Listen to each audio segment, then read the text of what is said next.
The road to a cleaner, greener Lagos and indeed Nigeria is very long. But a group is driving on that road and they believe the destination is not as far as anticipated. Femi Oye and Mike Ologunye are two Nigerian young entrepreneurs trying to change the status quo. Serial entrepreneurs, they have invested in green electric 2- and 3-wheelers which are currently being assembled in Lagos. This is what we call sustainable transport. This is what we call electric vehicle. It's charged by solar. It doesn't have any emission. It doesn't have any pollution. It has very limited changing part that you need to replace. It doesn't have engine. It doesn't have oiling. You don't need to, most of the brake is bad and all of that. You don't have any of that. Everything is electric. The country's power supply is undependable and in some cases non-existent. We look at the challenge that we face in this part of Africa and we'll start asking ourselves the question, how can we come in? How can we solve this problem? Then we're very vast in solar energy and we discover we can actually convert some of these vehicles out there to solar vehicles. Apart from cost, the problem the team also faces is technology adaptation. Government policies, infrastructural decay, and enabling environment are all part of the obstacles the green industry is facing in Nigeria. An international infrastructure acceleration for the rollout of zero-emission vehicles at the Global Climate Action Summit was accompanied by major announcements of 100% zero-emission vehicle targets by 26 cities, states and regions, as well as businesses. The summit claimed transportation electrification as an essential action step with its hashtag ZEV Challenge, calling out major constituents to deliver an acceleration of a clean transport rollout across the world. Hashtag ZEV Challenge brings together leading initiatives for states, cities and businesses. Where you get to scale and then the unit costs come down and then it makes sense for the industry. And in a way we're doing, this group and ZEV is doing what some countries and some businesses in the solar sector did, which was saying take some upfront costs, be very regulatory and be very sort of heavy on the government policy environments, but then have a lead on what is the future. Nearly 3 million automobiles will be sold to commercial and government fleets next year, according to projections by the United States Energy Information Administration. That is roughly 18% of all automobile projected sales in 2019. If these new vehicles were electric, those businesses and government would save money on gasoline and reduce their costly dependence on volatile global oil markets. At the same time, they will reduce vehicle air pollution and help ensure better health for the communities in which they operate. To facilitate this electric future, mobility experts say we need to go back to basics. They argue that consumers want convenience and reasonable cost. That means investing in charging infrastructure, not least a network of highway charging stations to make longer distance driving convenient.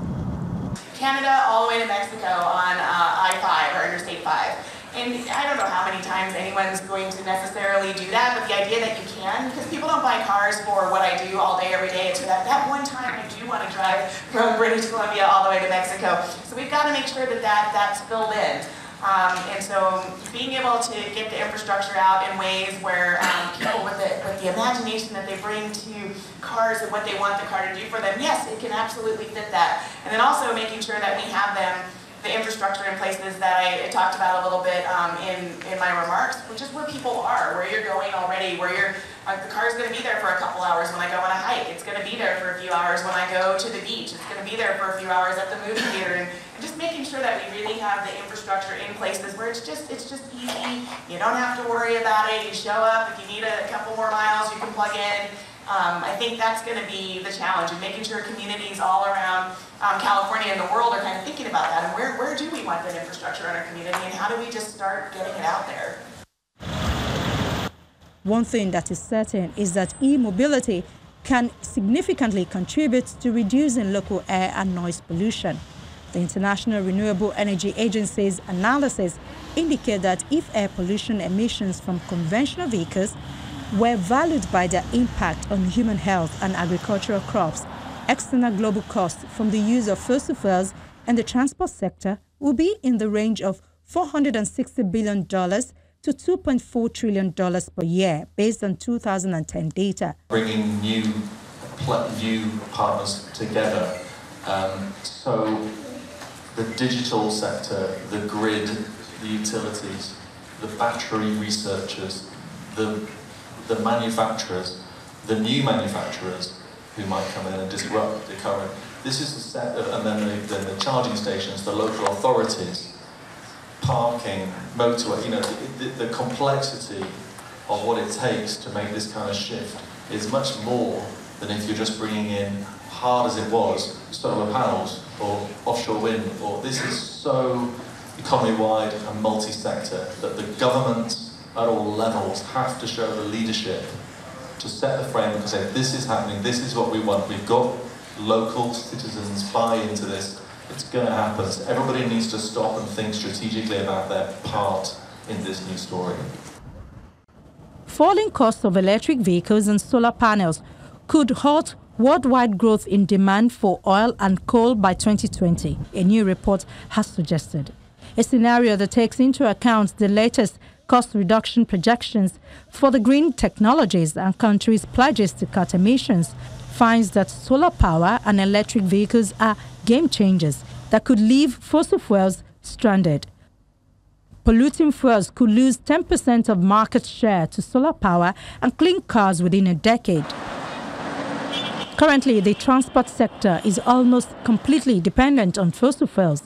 It contributes approximately 1/4 of all energy-related carbon dioxide emissions to the atmosphere, which is set to go to 1/3, growing faster than any other sector.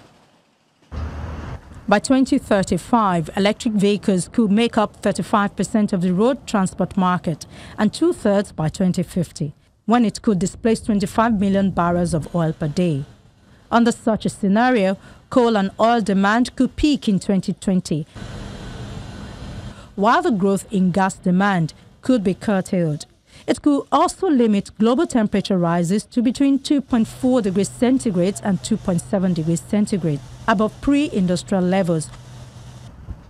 While more ambitious actions by countries than currently pledged, along with falling costs of solar and electric vehicles, could limit warming to 2.1 degrees Celsius and 2.3 degrees Celsius. This would drastically reduce the revenue from crude, and Nigeria would be dealt a major blow if the economy was not diversified. The other one is what? To scale production of the electric vehicles, the SME Funds team are training people in green technologies.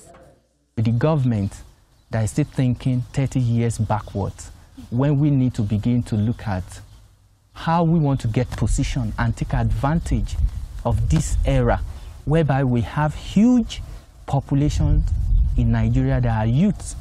They are creative Nigerians, they are smart. We understand how to go about it. All that we need is the environment, is the honest desire. It's the government policy. It's just the little push that is needed for Nigeria to begin to achieve and stay at the front burner of all of this innovation and the changes that we want to see. So what we've decided to do is to assemble young Nigerians, because we travel around and we see these technologies. They are not rocket science. All that we need is just to encourage young people and show them the way. Urbanization and rising incomes have been driving rapid motorization in the cities. If no action is taken, these cars threaten literally to choke tomorrow's cities, bringing with them a host of negative consequences that would seriously undermine the overall benefits of urbanization. Many believe green vehicles in Nigeria are going to give a very significant lift to the economy, because across the world, Mass transit buses are now running fully green in favor of those cities. They say this is possible here just as the situation is in South Africa, where private investors are already focusing on green vehicles. Experts argue that government policies and legislation would be required to promote and encourage organizations that are looking at green development in the country.